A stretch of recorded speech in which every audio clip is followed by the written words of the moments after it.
Namaste students, I am Sapna Gupta and I am here with a very basic concept, with a very important concept related to probability, that is conditional probability. And I know the basic part of probability all of you have studied in class +1. But conditional probability, it is the first topic of chapter probability of class 12 mathematics, right? So let us start.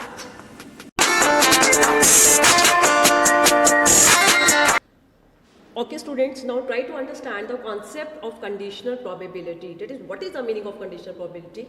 So try to understand with help of an example. Let us see.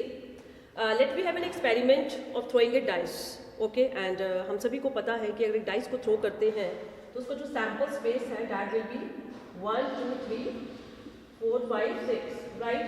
So there will be 6 possible outcomes, right? Now let we have 2 events associated with this experiment, right? हमारे पास 2 event है, ठीक है। मैं एक event को यहाँ पे B name दे रही हूँ और एक इवेंट को मैंने यहाँ पे नाम दे दिया A। तो सबसे पहले मैंने B लिख दिया है and B event is of getting odd number. B is of event of getting odd number. तो आप देखिए B में आपके पास कौन कौन से फेवरेबल केसेस आएंगे, 1, 3, 5, ठीक है। तो आपने डाइस को थ्रो किया तो एक इवेंट हो चुका है। क्या इवेंट हो चुका है? आपको एक और नंबर मिल चुका है। Event B has occurred, event B हो चुका है, राइट। तो ये जो होना है ये ए के लिए अब एक कंडीशन बन गई है। अब आपको ए की प्रोबेबिलिटी निकालनी है when B has already occurred, right students. तो ये बी का होना ए से पहले ये ए के लिए एक कंडीशन है, राइट। तो हमने अब हमें करना क्या है नाउ, हमें ए की प्रोबेबिलिटी फाइंड आउट करनी है, लेकिन ए हमारा इवेंट क्या है? लेट अस सी इवेंट हमारा क्या है। A getting prime number, getting prime number, हमें अब एक प्राइम नंबर मिलना चाहिए, राइट स्टूडेंट्स। तो हम क्या करेंगे, ये जो इवेंट हो चुका है ये अब इस इवेंट ए के लिए कंडीशन बन गया है। एक तरह से ये अब इस इवेंट की प्रोबेबिलिटी फाइंड आउट करने के लिए अब ये एक सैम्पल स्पेस का काम करेगा। अब आपको यहाँ से देखना है कि इन नंबर्स में से 1, 3, 5 में से कौन कौन से नंबर्स प्राइम नंबर्स हैं, राइट स्टूडेंट्स। तो इस वजह से जो प्रोबेबिलिटी ऑफ ए आपके पास आएगी, प्रोबेबिलिटी ऑफ ए आपके पास आ जाएगी। ये प्राइम नंबर्स हैं 3 and 5, टू फेवरेबल केसेस और टोटल आपके पास है 3, राइट स्टूडेंट्स। तो ये आपके पास आ गई प्रोबेबिलिटी ऑफ ए। एक्चुअल में आपके पास आई है conditional probability of A when B has already occurred, right students. और इसे हम और कैसे लिख सकते हैं, we can write it as probability of A by B. A by B मतलब probability of A, that is conditional probability of A when B has already occurred, or simply we can write probability of A when B has already occurred, right students? तो this is the conditional probability of A, right students। क्योंकि A की probability हमने जो find out की, ठीक है, वो probability depend कर रही है B के होने पर, राइट। सेम यही हमने जो अभी ए की कंडीशन प्रोबेबिलिटी फाइंड आउट की है, इसी प्रोबेबिलिटी को फाइंड आउट करने का हमारे पास एक प्रॉपर फॉर्मूला भी है। उस फॉर्मूले की हेल्प से भी हम फाइंड आउट कर सकते हैं। लेट अस सी वो फॉर्मूला क्या है। यस, तो students probability of A by B, that is condition probability of A when B has already occurred. तो there is a formula that is probability of A intersection B upon probability of B. और अभी आप देखिए इसी फॉर्मूले की help से मैं आपको फाइंड आउट करके दिखाऊंगी सेम इसी क्वेश्चन का आंसर। तो आपके पास सेम यही आएगा 2/3। लेट अस सी कैसे। चलिए, तो सबसे पहले हमारी रिक्वायरमेंट क्या है, probability of A intersection B and probability of B. Okay, तो first of all A event भी हम लिख लेते हैं गेटिंग प्राइम नंबर। तो उसमें देख लीजिए प्राइम नंबर्स क्या है, 2, 3, 5, राइट। और उसके बाद अब आपके पास बी भी है, ए भी है। तो also find A intersection B, common क्या है दोनों में? यस, कॉमन है 3 and 5। Okay, now just put in formula probability of A intersection B। intersection B में आपके पास 2 favorable cases होते हैं और टोटल आपके पास कितनी possible outcomes होती हैं, 6 अपॉन probability of B। कितने favorable cases हैं, 3 और total possibilities वही 6। और आप देख सकते हैं again your answer is 2/3, ठीक है ना। तो आपने ऐसे फाइंड आउट किया तब भी 2/3 आ रहा है, आपने फॉर्मूले की हेल्प से फाइंड आउट किया तब भी आपका आंसर क्या आ रहा है, 2/3, राइट स्टूडेंट्स। तो बिल्कुल वैसे ही जैसे formula probability of A by B के लिए है, सेम यहाँ पे लिख सकते हैं probability of B by A, that is conditional probability of B when A has already occurred. Yes, same probability of A intersection B upon probability of A. तो दोनों फॉर्मूलाज में कॉमन क्या है कि आपके पास न्यूमरेटर में इंटरसेक्शन की प्रोबेबिलिटी आएगी और डिनोमिनेटर में, जो आपके पास डिनोमिनेटर में होगा बी तो प्रोबेबिलिटी ऑफ बी, ए तो probability of A. Right students, और इन दोनों फॉर्मूलाज के ऊपर भी बेस्ड है हमारे क्वेश्चंस, और अभी जो हम क्वेश्चंस करने वाले हैं उसमें हम इन्हीं फॉर्मूलाज का यूज करेंगे। राइट स्टूडेंट्स, ओके स्टूडेंट्स, तो क्वेश्चंस की तरफ मूव करने से पहले जस्ट एक बार जो प्रॉपर्टीज ऑफ कंडीशन प्रोबेबिलिटी है, एक बार वो प्रॉपर्टीज देख लेते हैं, उसके बाद हम क्वेश्चंस करेंगे। So first property is that is condition probability of any event is always, जो है वो हमेशा क्या होगी, ग्रेटर देन और इक्वल टू 0 होगी एंड लेस देन और equal to. Now come to second probability of S by E. Here S is sample space. Here S is sample space of an experiment and E is an event associated with that experiment. Right students? तो अगर S sample space है और E उससे related event है तो obviously जो E है वो S का क्या होगा, subset होगा, right? तो probability of S by E is always equal to probability of E by E is equal to 1. Right students? And it is very simple. आप देख सकते हैं कैसे प्रोबेबिलिटी ऑफ एस बाई ई की अगर हम बात करें तो फॉर्मूले से, ठीक है, अभी जो मैंने आपको फॉर्मूला बताया, अगर आप ये फॉर्मूला अप्लाई करेंगे तो will be probability of S intersection E upon probability of E, right? And S intersection E मतलब इनमें कॉमन क्या आएगा, एस और ई की अगर हम बात करें तो अभी मैंने बताया आपको जो इवेंट है वो हमेशा सैंपल स्पेस का ही सबसेट होता है। तो probability of S intersection E मतलब probability of E upon probability of E, और ये आपके पास आ गई 1। राइट स्टूडेंट्स, सिमिलरली अगर आप इसे करेंगे तो बिल्कुल वैसे ही probability of E intersection E upon probability of E, और ई में कॉमन ई ही आ जाएगा, तो probability of E by probability of E is equal to 1। ठीक है, तो ये भी अपने आप में बड़ी इंपॉर्टेंट प्रॉपर्टी है। ऐसे यहाँ पे सैंपल स्पेस है और ई उसी से जो एसोसिएटेड है वो इवेंट है, तो probability of S by E is always equal to probability of E by B is equal to 1। Right, next third पे आ जाइए, probability of A union B upon E is equal to probability of conditional probability of A plus conditional probability of B minus conditional probability of A intersection B। तो right student, it is very easy, इसको learn करना बहुत simple है। आपको already पता है कि probability of A union B होती है probability of A plus probability of B minus probability of A intersection B। बस आपने नीचे डिनोमिनेटर में बस E अप्लाई करना है, तो same probability of A union B upon E आप देख सकते हैं, बस नीचे आपके पास डिनोमिनेटर में E है, बाकी फॉर्मूला रन करना बहुत ईजी है। Next fourth, probability of A bar by B। A bar मतलब इवेंट ए के ना होना, इवेंट ए का ना होना। राइट स्टूडेंट्स, और हमें ये बात बहुत अच्छे से पता है कि किसी भी इवेंट के होने और ना होने की प्रोबेबिलिटी का सम हमेशा 1 होता है। राइट स्टूडेंट्स, तो ये रिजल्ट भी हम हमेशा याद रखेंगे। And now probability of A bar by B is always equal to 1 minus probability of A by B. Right students, okay, so it is very simple, आप इसको अच्छे से लर्न कर लीजिए, ठीक है, क्वेश्चन में यूज हो सकती है। Now let us move to questions. Okay, तो let us come to question. तो पहले बहुत सिंपल से स्टार्ट करेंगे। So first question is probability of A 7/13, probability of B is 9/13 and now it's very simple, probability of intersection B is 4/13 and हमें क्या find out करना है, probability of A by B. तो it is a very direct question, सब कुछ given है, just apply the formula that is probability of A by B is equal to probability of A intersection B upon probability of B. Right student, and provided कि probability of B आपके पास क्या होनी चाहिए, non zero. Right students, now probability of A intersection B, yes it is given 4/13 and probability of B is 9/13 and now it's very simple, 4/9 is answer। Right students, so it is very simple, right? Now let us see कि हमारा जो second question है वो क्या है, probability of A bar। probability of A bar it means probability of not A, आपको event A की ना होने की probability given है। Right students, तो स्टूडेंट्स हमें पता है कि किसी भी इवेंट के होने और ना होने की probability का सम हमेशा 1 होता है। राइट, ओके, तो अगर ना होने की पता है तो होने की फाइंड आउट कर सकते हैं। तो very simple, probability of A आपके पास आ जाएगी 1 माइनस 0.7 डेट इज 0.3। राइट, तो प्रोबेबिलिटी ऑफ ए आपके पास आ चुकी है 0.3, प्रोबेबिलिटी ऑफ बी आपको गिवन है, probability of B by A given है आपको फाइंड आउट करनी है probability of A by B. तो इसके लिए आपके पास प्रोबेबिलिटी ऑफ ई अवेलेबल है डेट इज 0.7, लेकिन इंटरसेक्शन की प्रोबेबिलिटी आपके पास नहीं है, तो हम इस फॉर्मूले से सबसे पहले फाइंड आउट करेंगे probability of B by A. What is given, probability of B by A that is probability of A intersection B upon probability of A, and what is probability of A 0.3, okay, is equal to what is given 0.5। Right, B yes 15/100 into 10/7, okay, so it will be yes it will be 3/40। right students, so it is very simple। now next हमें क्या find out करना है, probability of A union B। I think it is very simple, probability of A union B find out करना, formula है आपके पास। So probability of A union B is equal to probability of A plus probability of B minus probability of A intersection B. Okay, simple. Probability of A is 0.3 plus probability of B 0.7, that is 1.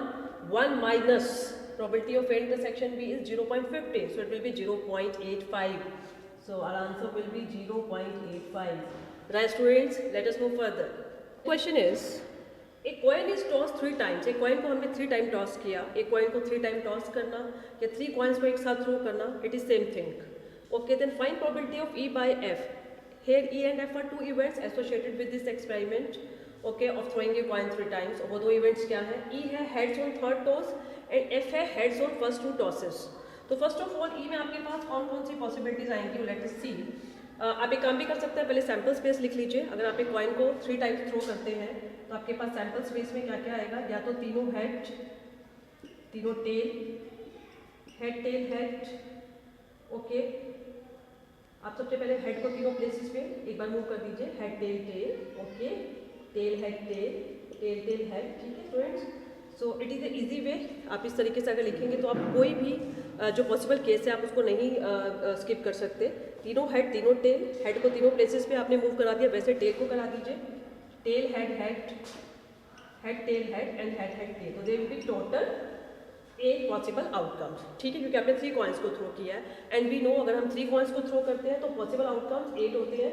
अगर 2 को करते हैं तो 4 और एक 1 को करते हैं तो 2. राइट. ओके, तो ये आपके पास क्या है, heads on the third toss. तो आप यहाँ से देखिए कि थर्ड टॉस में किस किस केस में आपके पास हेड आ रहा है. That is this case, TTH, THH and HTH. right. Similarly write down F. yes, F event देखिए, heads on first 2 tosses. First 2 tosses में एक आपके पास ये केस आएगा. Okay, next next next, yes HHT only. Okay ना, चलिए. Now E intersection F common देख लीजिए, कॉमन, क्योंकि हमें कॉमन चाहिए probability of E by F निकालने के लिए. तो कॉमन हमारे पास एक ही है बस, all H. Now probability of E by F formula apply कर देंगे, probability of E intersection F upon probability of F. And now it's very simple. Intersection में देख लीजिए कितने फेवरेबल है, ओनली 1, टोटल 8 है, तो 1/8. F में कितने हैं, 2, टोटल 8 है, so answer will be 1/2. Right. So it is very simple. Let us move further. Okay, so the next question is, a die is thrown twice. ठीक है, एक die को हमने 2 बार थ्रो किया. The sum of number appearing is observed to be 6. तो ये observe किया जा चुका है कि जो सम है दोनों नंबर्स का वो 6 आ रहा है. तो दोनों नंबर्स का सम 6 आना ये इवेंट हो चुका है. तो जो हो चुका है उसको हमेशा B मानकर चलेंगे. आप A भी ले सकते हैं, बट मैंने यहाँ पे क्राइटेरिया फिक्स कर लिया कि I will assume B. Right. तो sum of numbers appearing observe to be 6. तो उसमें पहले देखते हैं कौन कौन से केसेस आ सकते हैं कि सम 6 आए. Yes, 1 5.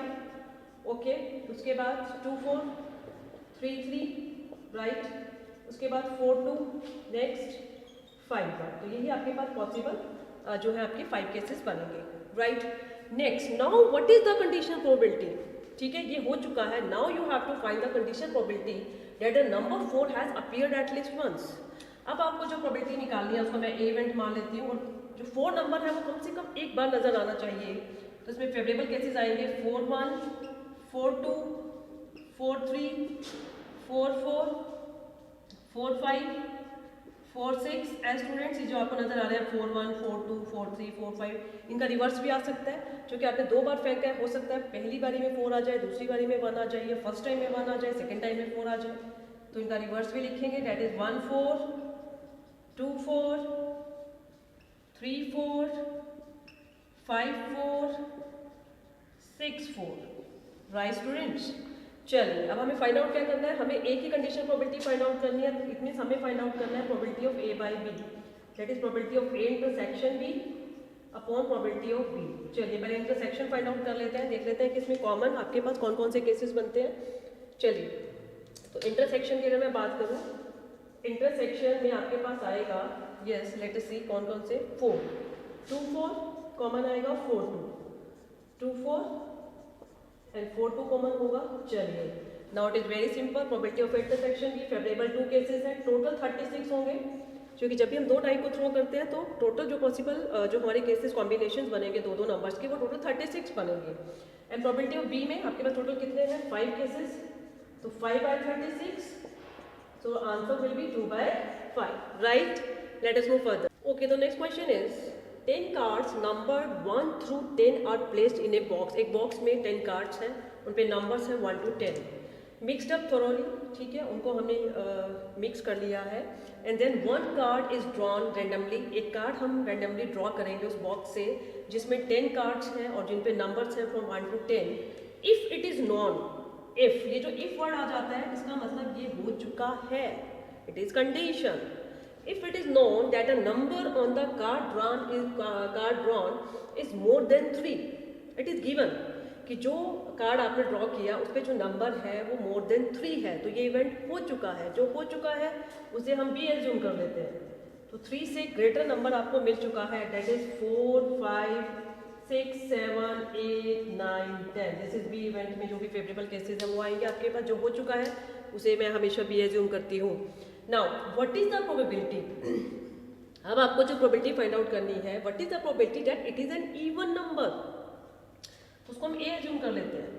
Even number, even number के कौन से केसेस होंगे, 2, 4, 6, 8, 10, राइट स्टूडेंट। तो आपको अब ए की प्रोबेबिलिटी निकालनी है when B has already occurred, it means आपको फाइंड आउट करना है probability of A by B, that is probability of A intersection B upon probability of B, right. And now it's very simple, सबसे पहले intersection B find out कर लेते हैं, दोनों में देख लेते हैं कॉमन क्या है।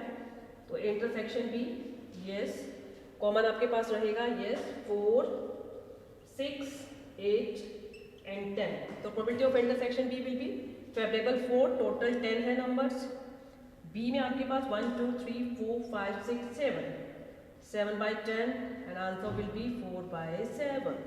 और अगर आप चाहें तो इस क्वेश्चन को डायरेक्ट भी कर सकते हैं, देखिए कैसे, विदाउट यूजिंग दिस फॉर्मूला। कैसे, इवेंट बी आपके पास हो चुका है, राइट, ओके, इवेंट ए की प्रोबेबिलिटी फाइंड आउट करनी है कि वो एक इवन नंबर होना चाहिए। तो अभी मैंने आपको बताया कि जो इवेंट हो चुका होता है वो नेक्स्ट इवेंट के लिए सैम्पल स्पेस का काम करता है, तो यहाँ से आप डायरेक्ट भी ए की प्रोबेबिलिटी निकाल सकते थे when B has already occurred, ठीक है। आप इसी में देख लीजिए इवन नंबर के केसेस कौन कौन से हैं, 1, 2, 3, 4 और ये टोटल आपके पास 7 है, तो आप डायरेक्टली ऐसे भी क्वेश्चन कर सकते थे, आप बाय यूजिंग फॉर्मूला भी कर सकते हैं, राइट। तो next question is, A card is drawn from A pack of 52 cards, आपको 52 में से एक कार्ड ड्रॉ करना है।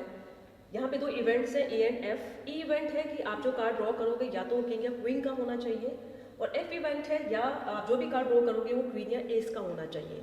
एंड आपको फाइंड आउट करना है condition probability of E when F has already occurred, right, that is probability of E intersection F upon probability of F, right. तो स्टूडेंट सबसे पहले दोनों में कॉमन देखिए, कॉमन कौन सा कार्ड है जो आप दोनों में जो आपको नजर आ रहा है common, that is card of queen, right. तो first of all we will find probability of E intersection F, that is probability of queen. वो क्वीन के टोटल 4 ही कार्ड्स होते हैं और टोटल हमारे पास है 52 कार्ड्स, तो 4/52 उसकी प्रोबेबिलिटी होगी। Now come to probability of F, F मतलब क्वीन यूनियन एस, एस का के लिए मैंने ए यूज कर लिया। क्वीन और एस में कुछ भी कॉमन पार्ट नहीं आएगा, तो it will be probability of queen plus probability of S, minus कुछ नहीं आएगा क्योंकि कुछ भी कॉमन नहीं है जो हम क्वीन और एस दोनों में ले रहे हैं। तो क्वीन की 4/52, एस के भी 4 होते हैं, 4/52, टोटल आपके पास हो गए 8/52। बस इस फॉर्मूले में वैल्यूज पुट कर दीजिए, तो वैल्यूज पुट करने के बाद आपका आंसर आएगा 4/52 upon 8/52, okay, and it will be 52 से 52 cancel and our answer will be 1/2, right. Okay, so my next question is, yes students, you can see here M stands for maths and C for computer science। तो यहाँ पे एक student की बात हो रही है कि probability that a student will pass in mathematics, कि एक स्टूडेंट मैथ्स में पास हो जाएगा, उसकी प्रोबेबिलिटी आपको 4/5 गिवन है, एंड वो मैथ्स और कंप्यूटर साइंस दोनों में पास हो जाएगा, उसकी प्रोबेबिलिटी 1/2 गिवन है। इस वजह से मैंने यहाँ पे इंटरसेक्शन यूज किया है। Know what is the probability that a student will pass in computer science, ठीक है, आपको प्रोबेबिलिटी फाइंड आउट करनी है कि वो कंप्यूटर साइंस में पास हो जाए, कंप्यूटर साइंस में पास हो जाए। इफ मतलब ये आपको गिवन है, ये हो चुका है, if it is known that he has passed in mathematics, and it is given कि वो मैथ्स में पास हो चुका है, इट मीन्स हमें सी की कंडीशन प्रोबेबिलिटी फाइंड आउट करनी है, उसकी कंप्यूटर साइंस में पास होने की probability condition probability find out करनी है when m has already occurred, मतलब मैथ में पास हो चुका है। इट मीन्स हमें probability of c by m find out करनी है and it will be probability of c intersection m upon probability of m। And now it's very simple, दोनों की वैल्यूज आपको गिवन है, just put 1/2 upon 4/5, it will be 1/2 into 5/4, that is 5/8, right? So the next question is related to balls. So let us see question क्या है। A bag contains 3 red and 7 black balls. एक bag में 3 red plus 7 black balls है। आपको 2 balls draw करनी है at random without replacement. If क्या given है आपको, क्या हो चुका है। If the second selection is given to be red, it is given कि आप जो भी 2 balls ड्रॉ करोगे उसमें जो सेकेंड बॉल है वो रेड कलर की होनी चाहिए। तो इट मीन्स अगर हमारा जो बी इवेंट है, ठीक है, उसमें क्या क्या पॉसिबिलिटीज होंगी। सेकेंड सिलेक्शन रेड गिवन है, तो या तो हम पहले रेड लेकर सेकेंड रेड ले लें, ओके, या फिर पहले ब्लैक लेके सेकेंड रेड ले लें। तो देयर आर 2 पॉसिबिलिटीज, राइट, जो इवेंट हो चुका है, क्योंकि सेकेंड सिलेक्शन के बारे में गिवन है, फर्स्ट सिलेक्शन के बारे में कुछ भी गिवन नहीं है। तो फर्स्ट सिलेक्शन रेड हो गई, दोबारा रेड भी हो सकता है, और फर्स्ट ब्लैक होकर सेकेंड तो रेड होगी ही, it is given. Now what is the probability that first is also red. हमें जिसकी प्रोबेबिलिटी निकालनी है, जिसकी कंडीशन प्रोबेबिलिटी निकालनी है, इट इज गिवन कि वो उस केस में फर्स्ट भी रेड होनी चाहिए। तो उसको हमने ए इवेंट मान लिया, फर्स्ट भी रेड होनी चाहिए, तो कौन सा केस होगा, आर आर, ठीक है। कॉमन पार्ट दोनों में यही आएगा, ओके। और हमें फाइंड आउट करना है ए की probability when B has already occurred, so it will be probability of A intersection B upon probability of B, right. Intersection में आपके पास रेड रेड दोनों ही रेड है, तो रेड की सबसे पहले 3/10 विदाउट रिप्लेसमेंट की बात हो रही है, तो 2/9 हो जाएगा, ठीक है। एक रेड भी कम हो जाएगी और टोटल में भी एक नंबर कम हो जाएगा। प्रोबेबिलिटी ऑफ बी में दोनों केसेस की प्रोबेबिलिटीज का सम आएगा। तो रेड रेड वाला केस हम कर चुके हैं, दैट इज 6/90। ब्लैक, पहले ब्लैक 7/10, उसके बाद रेड दैट इज 3/10, 3/9 सॉरी, क्योंकि विदाउट रिप्लेसमेंट है। सो it will B 6 upon, yes 6 + 21, क्योंकि 90 से 90 कैंसिल हो जाएगा, it will B 6 upon 27, that is 2/9, right students. So the next question is, a coin is tossed until a head appears or until it has been tossed 3 times, ठीक है। तो very carefully इसको पहले understand करने की कोशिश करिए। इसमें क्या कहा जा रहा है कि एक कॉइन को हम तब तक टॉस करेंगे जब तक या तो हेड अपीयर ना हो जाए और until it has been tossed 3 times, या फिर इसको हम 3 टाइम्स तक टॉस कर सकते हैं। गिवन दैट, गिवन क्या है, क्या हो चुका है। गिवन मतलब जो हो चुका होता है, that head does not occur on the first toss, ठीक है। तो फर्स्ट टॉस में आपके पास हेड नहीं आ रहा है, दिस इज बी इवेंट। तो क्या क्या पॉसिबिलिटीज हो सकती हैं, या तो पहले टेल आया हेड आ गया, या फिर पहले भी टेल आया, दूसरी बार भी टेल आया, तीसरी बार हेड आ गया, क्योंकि आपके पास कंडीशन है कि आप 3 टाइम्स तक टॉस कर सकते हैं। या फिर ऐसा भी हो सकता है कि तीसरी बार भी हेड नहीं आया। तो ये आपके पास इवेंट बी है कि given that head does not occur on the first toss. तो ये जो आपके पास हो चुका है, ये तीनों जो पॉसिबिलिटीज हैं इस चीज़ को सेटिस्फाई कर रही हैं। तीनों केसेस में हेड फर्स्ट टॉस में नहीं है। नाउ आपको प्रोबेबिलिटी किसकी निकालनी है, such that coin is tossed 3 times. तो आपको जिसकी प्रोबेबिलिटी निकालनी है उसको मैंने ए मान लिया, coin is tossed 3 times. 3 times के आपके पास सिर्फ यही 2 केस बनेंगे, ओके। तो आपको ए की कंडीशन प्रोबेबिलिटी निकालनी है when B has already occurred, that is probability of A intersection B upon probability of B. Common हमें नजर आ रहा है, इसमें कॉमन पार्ट आपके पास यही आएगा, T T H T T T, right. चलिए पहले कॉमन की प्रोबेबिलिटी, यस 3 कॉइन्स। जब हम 3 कॉइन्स को फेंकते हैं तो टोटल केसेस हमारे पास 8 बनते हैं और ये 2 है। नाउ बी की प्रोबेबिलिटी, बी में यहाँ पर ये एक केस है, ये 2 कॉइन्स का है, तो 2 कॉइन्स के केस में टोटल 4 केसेस होते हैं, तो 1/4 प्लस 2/8, इसकी 2/8 हो जाएगी। बस सॉल्व कर लीजिए, 2/8, 8, 2 plus 2, it will be 8 8 cancel, 2/4, and our answer will be 1/2, right students? So students, it was all about conditional probability, and now you can try questions based on this topic, and in the next lecture I will come with a different topic. So till next lecture, stay safe. Thank you.